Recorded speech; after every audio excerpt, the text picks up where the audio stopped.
The morning sun cast long shadows across the dusty main street of Copper Ridge as 16-year-old Ayanna Yazzie swept the front porch of Murphy's General Store, her movements quick and efficient despite the heavy chains that bound her ankles. The townspeople had grown accustomed to the sight of the young Navajo girl working from dawn to dusk, her dark eyes downcast, her spirit seemingly broken by 3 years of servitude. What they didn't know was that behind those downcast eyes burned a fire that no amount of cruelty could extinguish. Ayanna had been orphaned at 13 when a cavalry raid destroyed her village, leaving her the sole survivor of her family. Found half dead by a traveling preacher, she'd been brought to Copper Ridge and sold to Silas Murphy to work off the cost of her rescue. 3 years later she was still paying that debt, though Murphy had long since recouped his investment and more. As she worked, Ayanna listened to the conversations of the townspeople, her keen mind cataloging every detail, every weakness, every opportunity. She spoke perfect English, though she let most people believe otherwise. It was safer to be underestimated. The sound of approaching horses drew her attention to the end of the street, where a group of rough-looking men rode into town. At their head was Jake Morrison, son of the local sheriff and leader of a gang of troublemakers who called themselves the Copper Ridge Regulators. Behind him rode his usual companions, Bull Henderson, a mountain of a man with fists like ham hocks, Snake Williams, thin and mean with eyes like a rattler, and Tommy Burke, barely 18 but already showing the cruel streak that ran in his family. They dismounted outside the saloon, their spurs jingling as they swaggered across the wooden sidewalk. Jake's eyes found Ayanna immediately, and she felt her skin crawl under his predatory gaze. Well, Jake drawled, approaching the store with his thumbs hooked in his gun belt. If it isn't our little Indian princess. Still playing house with old Murphy? Ayanna kept her eyes on her sweeping, but her grip tightened on the broom handle. She'd learned long ago that responding to Jake's taunts only made things worse. "I'm talking to you, girl," Jake said, his voice hardening. "When a white man speaks, you answer." "Leave her be, Jake," came a voice from the store's doorway. Doc Harrison emerged, his medical bag in hand, his weathered face creased with disapproval. "She's done nothing to you."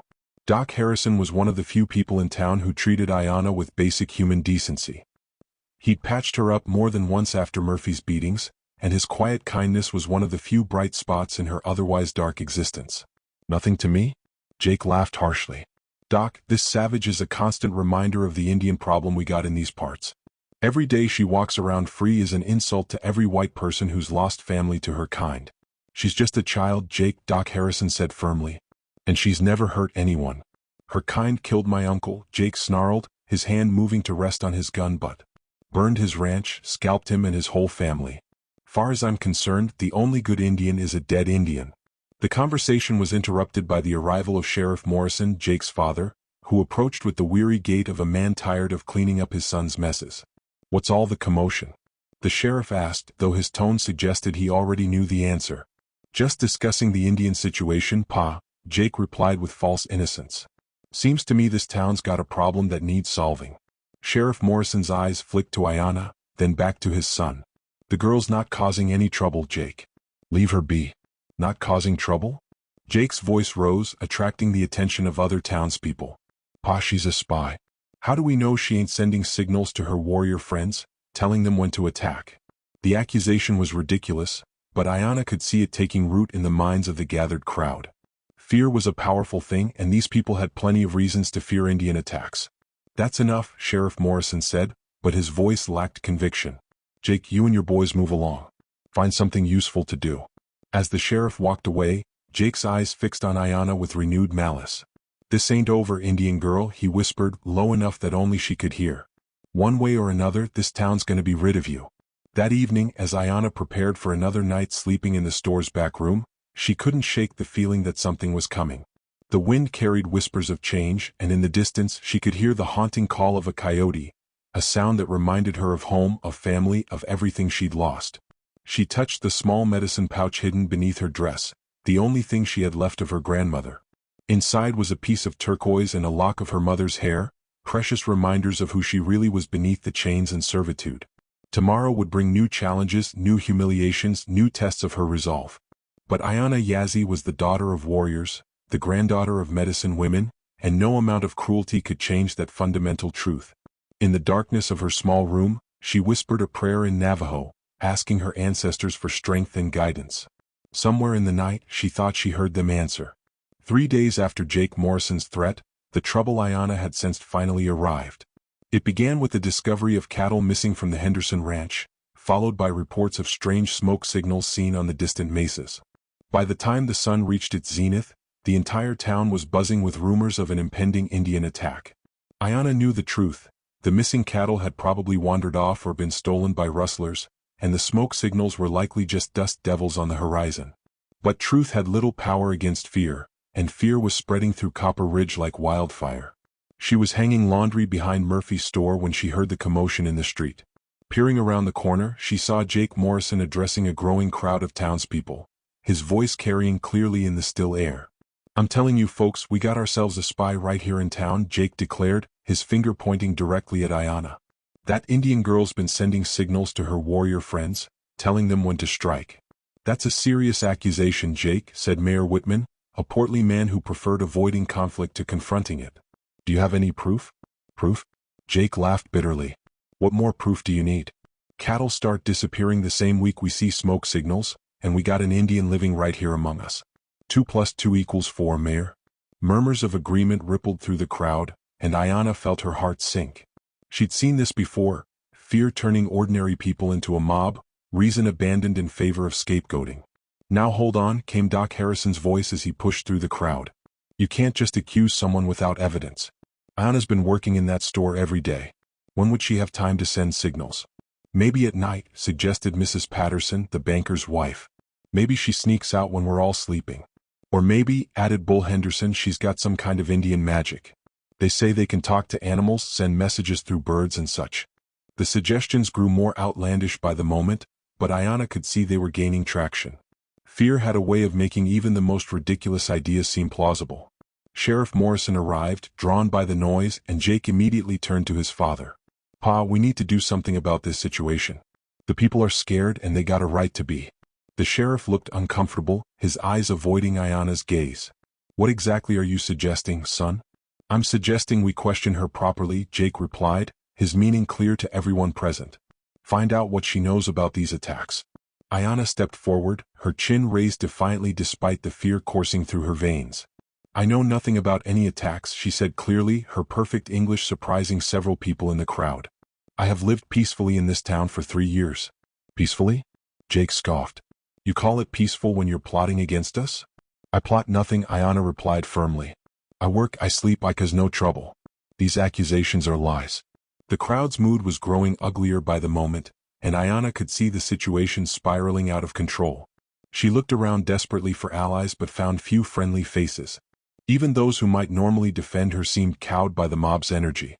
"I say we lock her up until we can sort this out," suggested Snake Williams. "Can't be too careful with Indian treachery." "Lock her up where?" asked the mayor. "We don't have a proper jail." Jake's smile was cold and cruel. "I got a better idea. There's that old hanging tree at the edge of town. We tie her to it, let her think about telling us the truth. Few hours in the sun might loosen her tongue." The suggestion sent a chill through the crowd. Even some of Jake's supporters looked uncomfortable with the idea of tying a young girl to a tree. "That's going too far, Jake," Doc Harrison protested. "She's just a child." "She's a spy and a traitor," Jake shot back. "And spies get what they deserve." Before anyone could object further, Jake and his gang moved forward, grabbing Ayanna by the arms. She struggled, but Bull Henderson's massive hands held her easily. "This is wrong," Doc Harrison shouted, but his voice was drowned out by the crowd's roar of approval. As they dragged her toward the edge of town, Ayanna caught sight of a figure watching from the shadows between 2 buildings. For just a moment she thought she saw an elderly Navajo man, his weathered face grave with concern. But when she looked again he was gone, and she wondered if fear had made her imagine things. The hanging tree stood alone on a small hill overlooking the town, its gnarled branches reaching toward the sky like arthritic fingers. It had been used for its grim purpose only twice in the town's history, but its reputation was enough to strike fear into anyone who saw it. Jake and his men bound Ayanna to the thick trunk with rough rope, her arms pulled behind her back, the coarse fibers cutting into her wrists. The afternoon sun beat down mercilessly, and she could already feel sweat beading on her forehead. "Now then," Jake said, his face inches from hers, "ready to tell us about your Indian friends? Ready to confess your crimes?" Ayanna met his gaze steadily, drawing on the strength of her ancestors. "I have nothing to confess," she said quietly. And nothing you do to me will change that truth. Jake's face darkened with rage, but before he could respond, a commotion from the town below drew his attention. Someone was shouting, pointing toward the distant hills. "Riders coming." The voice called. "Lots of them." As the sun began its descent toward the western horizon, Ayanna closed her eyes and whispered another prayer to her ancestors. Whatever was coming, she would face it with the dignity of her people. The dust cloud on the horizon grew larger as the afternoon wore on, and through her bonds, Ayanna could feel the tension radiating from the town below.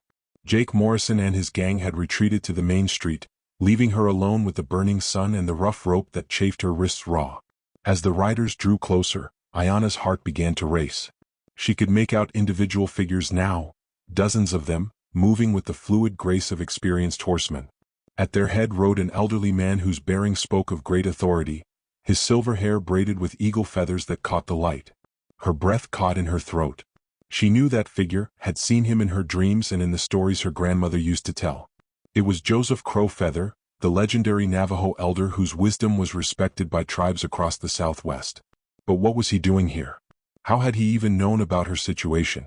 The war party, for that's what it clearly was, despite the peaceful way they rode, crested the hill and spread out in a semicircle around the hanging tree. Joseph Crowfeather dismounted slowly, his ancient joints protesting the movement, and approached Ayanna with eyes that held depths of sorrow and steel.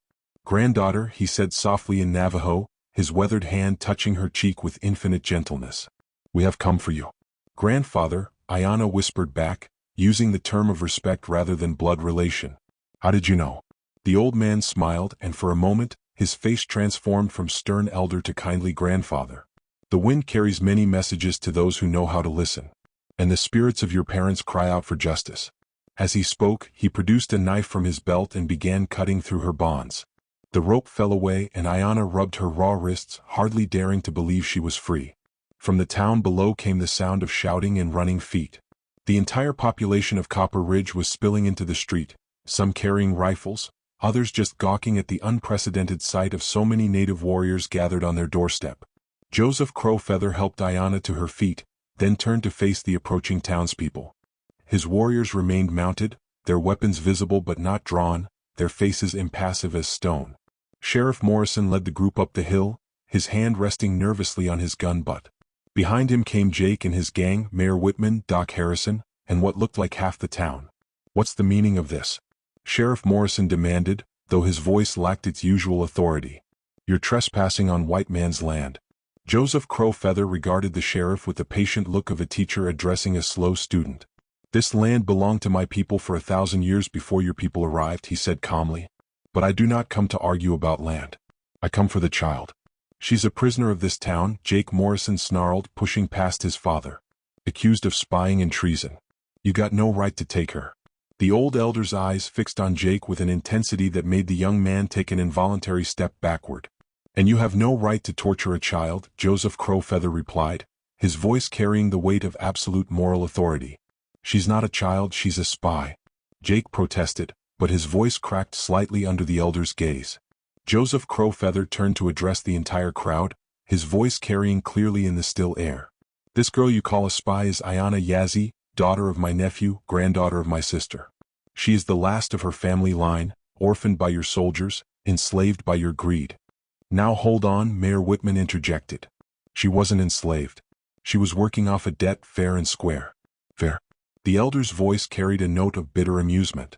"A 13-year-old child, traumatized and alone, sold into bondage to pay for her own rescue? You call this fair?" Doc Harrison stepped forward, his face flushed with shame. "Joseph Crowfeather is right. What we've done to this girl is wrong. I should have spoken up years ago." "You should have," the elder agreed. "But you did not. And so we have come to correct this injustice ourselves." Jake's hand moved toward his gun, but before he could draw, he found himself staring down the barrels of 50 rifles. The warriors had moved with such fluid speed that most of the townspeople hadn't even seen them raise their weapons. "I wouldn't," Joseph Crowfeather said mildly. "My warriors are not as patient as I am." The standoff stretched for long moments, tension crackling in the air like lightning before a storm. Finally, Sheriff Morrison cleared his throat. "What do you want?" he asked quietly. "Justice," the elder replied simply. "And an end to the hatred that poisons both our peoples." "What kind of justice?" Mayor Whitman asked nervously. Joseph Crowfeather smiled, and there was something almost predatory in the expression. That, he said, depends entirely on how reasonable you prove to be. As the sun continued its descent toward the horizon, painting the sky in shades of gold and crimson, Ayanna stood beside the legendary elder and felt hope stirring in her chest for the first time in 3 years. The wind carried the scent of sage and distant rain, and in that scent she smelled the promise of freedom. The negotiations took place in the town square as the sun set, casting long shadows across the dusty ground. Joseph Crowfeather sat cross-legged on a blanket his warriors had spread for him, his dignity intact despite the informal setting. Across from him, the town's leaders sat uncomfortably on wooden chairs hastily brought from the general store. Ayanna stood behind the elder, no longer bound but still processing the reality of her situation. After 3 years of servitude, the concept of freedom felt as foreign as a half-remembered dream. "Let us speak plainly," Joseph Crowfeather began, his voice carrying easily across the square. "This child has been wronged. The question now is how that wrong will be made right. She was legally purchased," Mayor Whitman protested weakly. "There are documents written by white men for white men, about a native child who had no voice in the matter," the elder replied calmly. "Your law may call it legal, but my law calls it slavery." Sheriff Morrison shifted uncomfortably in his chair. "What exactly are you proposing?" "3 things," Joseph Crowfeather said, holding up weathered fingers. "First, the child's freedom with no further claims against her. Second, compensation for 3 years of unpaid labor. Third, a formal apology from this town for the injustices she has suffered." The demand sent a ripple of unease through the assembled townspeople. Silas Murphy, who had remained silent until now, finally spoke up. "Compensation?" he sputtered. "I fed her, clothed her, gave her a roof over her head. If anything, she still owes me money."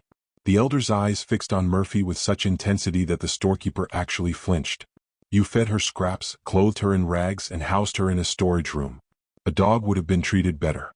"Now see here," Jake Morrison interjected, his young face flushed with anger. "You can't just ride into our town and make demands. We got laws here." "Yes," Joseph Crowfeather agreed mildly. "You do have laws. And according to those laws, what is the penalty for kidnapping a child?" "That's different," Jake protested. "She's an Indian." "Ah," the elder said, his voice taking on a dangerous edge. "So your laws only apply to white children? How illuminating." Doc Harrison cleared his throat, drawing all eyes to him. "If I may," he said quietly, "I think we need to consider what's right here, not just what's legal." The doctor's words carried weight in the community, and several people nodded in agreement. Even Sheriff Morrison looked thoughtful. "What kind of compensation are we talking about?" the sheriff asked. Joseph Crowfeather considered for a moment. 3 years of labor working from dawn to dusk, 7 days a week. At fair wages that would amount to, he paused, calculating, approximately $1,500. $1,500. Murphy's voice cracked like a whip. "That's highway robbery." "No," the elder replied calmly. "Highway robbery is what you have been doing to this child for 3 years. The crowd murmured uneasily, some voices supportive, others hostile. Ayanna could see the town dividing along predictable lines. Those with conscience on one side, those driven by fear and prejudice on the other. "We don't have that kind of money," Mayor Whitman said finally. "Then perhaps," Joseph Crowfeather suggested, "you should consider alternative forms of compensation." "What did you have in mind?" Doc Harrison asked. The elder smiled, and Ayanna recognized the expression from her grandmother's stories, the look of a wise teacher about to impart an important lesson. "This town has a problem with Indian raids, does it not? Cattle stolen, travelers attacked, trade routes disrupted?" Several people nodded, including Sheriff Morrison. "What if I told you that these raids could stop? That the tribes could become your allies instead of your enemies? That trade could flow freely, and your children could sleep safely in their beds?" The crowd fell silent, hanging on every word. "The price for such peace," Joseph Crowfeather continued, "is simple. Justice for this child, and a commitment to treating all people, red, white, or any other color, with basic human dignity." Jake Morrison jumped to his feet, his face twisted with rage. "You're threatening us? Trying to extort money with promises you can't keep?" The elder's gaze fixed on Jake with laser intensity. "Young man, I am offering you something your people have wanted for generations, peace. The question is whether you are wise enough to accept it." "How do we know you can deliver on these promises?" Sheriff Morrison asked. "Because," Joseph Crowfeather replied, "I speak for the Council of 7 Tribes. Because my word carries weight from here to the Rio Grande. And because I am tired of watching children suffer for the hatred of their elders. The debate continued for another hour with voices raised on both sides. But gradually the tide began to turn. Doc Harrison spoke eloquently about moral obligations. Several townspeople shared their own stories of loss and hardship, recognizing parallels in Ayanna's suffering. Even some of Murphy's supporters began to waver. Finally, as the first stars appeared in the darkening sky, Mayor Whitman called for a vote. By a narrow margin, the town agreed to Joseph Crowfeather's terms. Ayanna felt tears streaming down her face as the elder placed a gentle hand on her shoulder. "You are free, granddaughter," he whispered in Navajo. "Free to choose your own path." As the crowd began to disperse, Doc Harrison approached them. "If she wants to stay," he said quietly, "I could use an assistant. Someone with her intelligence and strength would be valuable in my practice." Ayanna looked up at the elder, then at the doctor, then at the town that had been both her prison and her home for 3 years. "I will stay," she said finally. "But not as a servant. As a free woman working to heal the wounds between our peoples." Joseph Crowfeather smiled, his weathered face creasing with pride. "Your grandmother would be proud," he said. "You have chosen the path of the bridge builder." As the Navajo warriors prepared to depart, Ayanna stood in the town square and felt the weight of change she'd carried for 3 years finally fall away. The future stretched before her, uncertain but full of possibility. For the first time since her family's death, she was truly free.